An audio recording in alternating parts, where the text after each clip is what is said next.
ამერიკის შეერთებული შტატების სენატში კომერციის, მეცნიერებისა და ტრანსპორტის კომიტეტში პანამის არხთან დაკავშირებით მოსმენა გაიმართა. თუ როგორ აისახება პანამის არხის საკითხი ამერიკის შეერთებული შტატების ვაჭრობასა და ეროვნულ უსაფრთხოებაზე. სხდომა მას შემდეგ დაიგეგმა, რაც ამერიკის შეერთებული შტატების პრეზიდენტმა დონალდ ტრამპმა განაცხადა, რომ მას სურს ამერიკამ გავლენა დაიბრუნოს პანამის არხზე. ტრამპმა ისაუბრა ამერიკული გემების უხეში დაბეგვრის შესახებ და დასძინა, რომ ახლა არხს ჩინეთი აკონტროლებს. სენატში განიხილავენ თუ რა გავლენა აქვს ჩინეთს პანამის არხსა და 1977 წელს ამერიკის შეერთებულ შტატებსა და პანამას შორის დადებულ შეთანხმებაზე. სენატორებმა კითხვები დაუსვეს ჯორჯ მეისონის უნივერსიტეტის პროფესორს, იურისტ ევგენი კონტოროვიჩს. დაუშვათ ჩინეთი შეიჭრა ტაივანში ან ფილიპინებში.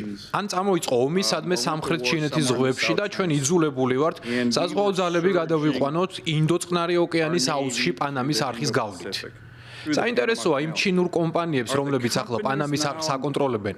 რამდენად ეხებათ ჩინეთის ის კანონი, რომელიც კომპანიებს ქვეყნის სადაზვერვო და სამხედრო სამსახურებთან თანამშრომლობას ავალდებულებს. დიახ, მათ ეხება ეს კანონები, რადგან თითოეული მათგანი ჰონგ-კონგური კომპანიაა და რა თქმა უნდა, თუ კი ჩინეთის მთავრობის სურვილს არ შეასრულებენ, შედეგებსაც ნახავენ. იქნება თუ არა ეს შეთანხმების დარღვევა და არის თუ არა ეს ჩვენთვის საფრთხის შემცველი. თუ კი შეიჭრებიან ტაივანში, ფილიპინებზე. მათ შეუძლიათ ასეთ კომპანიებს უბრძანონ, რომ შეაფერხონ არხში გავლა. ჩაძირონ გემები. ჩინეთის კანონმდებლობა ავალდებულებს მათ ამის გაკეთებას. არ ვიცი, რამდენად ავალდებულებს მათ კანონი, მაგრამ რა თქმა უნდა, ჩინეთს ასეთ კომპანიებზე გავლენისა და ზეწოლის მრავალი ინსტრუმენტი ექნება. სწორედ ამიტომ ხელშეკრულება კონკრეტულად ამბობს, რომ ჩვენ შეგვიძლია ვიმოქმედოთ პანამის არხზე ამ ობსტრუქციის დასასრულებლად. ჩვენ არ უნდა მოვიცადოთ იქამდე, სანამ მტრული სამხედრო მოქმედებებით არხი დაიხურება. ეს ჩვენთვის კატასტროფის მომტანი იქნება. ასე რომ ჩვენ შეგვიძლია ვუპასუხოთ საფრთხეებს ამ საწყის ეტაპზე. შემდეგ კი პრეზიდენტმა უნდა გადაწყვიტოს, საკმარისია თუ არა ეს. რამდენიმე დღის წინ პანამის პრეზიდენტმა განაცხადა, რომ არხს არც პირდაპირ და არც ირიბად არ აკონტროლებს არც ჩინეთი, არც ევროკავშირი და არც ამერიკის შეერთებული შტატები. ცნობილია, რომ ამერიკის შეერთებულ შტატებს პანამის არხზე 1999 წლის ბოლომდე ჰქონდა გავლენა. 2000 წლიდან კონტროლი პანამას გადაეცა ამერიკის შეერთებული შტატების პრეზიდენტ კარტერის და პანამის ლიდერის მიერ 1977 წელს ვაშინგტონში ხელმოწერილი შეთანხმების საფუძველზე. ახლა კი სენატში აღნიშნავენ, რომ ჩინური კომპანიების გავლენა ამერიკის შეერთებული შტატების უსაფრთხოებაზეც ისახება. დონალდ ტრამპმა რამდენიმე დღის წინ კვლავ განაცხადა, რომ ჩინეთის უპირატესობას პანამის არხზე არ დაუშვებს. რუზველტი პრეზიდენტი რომ გახდა, დიდძალი ფული დახარჯა. თანხა უზარმაზარი იყო და ასე შეიქმნა პანამის არხი.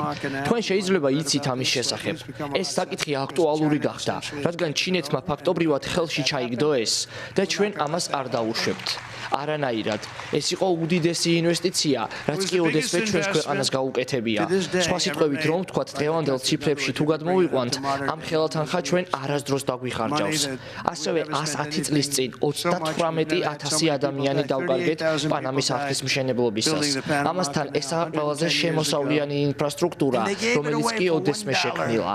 გემების რიგი ფლორიდამდეა, რომ ეს არხი გაიარონ. ჩვენ არ ვაპირებთ ასე გაგრძელებას. ამერიკის შეერთებული შტატების პრეზიდენტი დონალდ ტრამპი მიმდინარე კვირაში სახელმწიფო მდივანს მარკო რუბიოს ცენტრალურ ამერიკაში გააგზავნის. ეს იქნება რუბიოს პირველი საერთაშორისო ვიზიტი. ვიზიტები იგეგმება პანამაში, სალვადორში, გვატემალაში, კოსტა-რიკასა და დომინიკის რესპუბლიკაში. ვიზიტის მთავარი თემა სწორედ პანამის არხის საკითხია.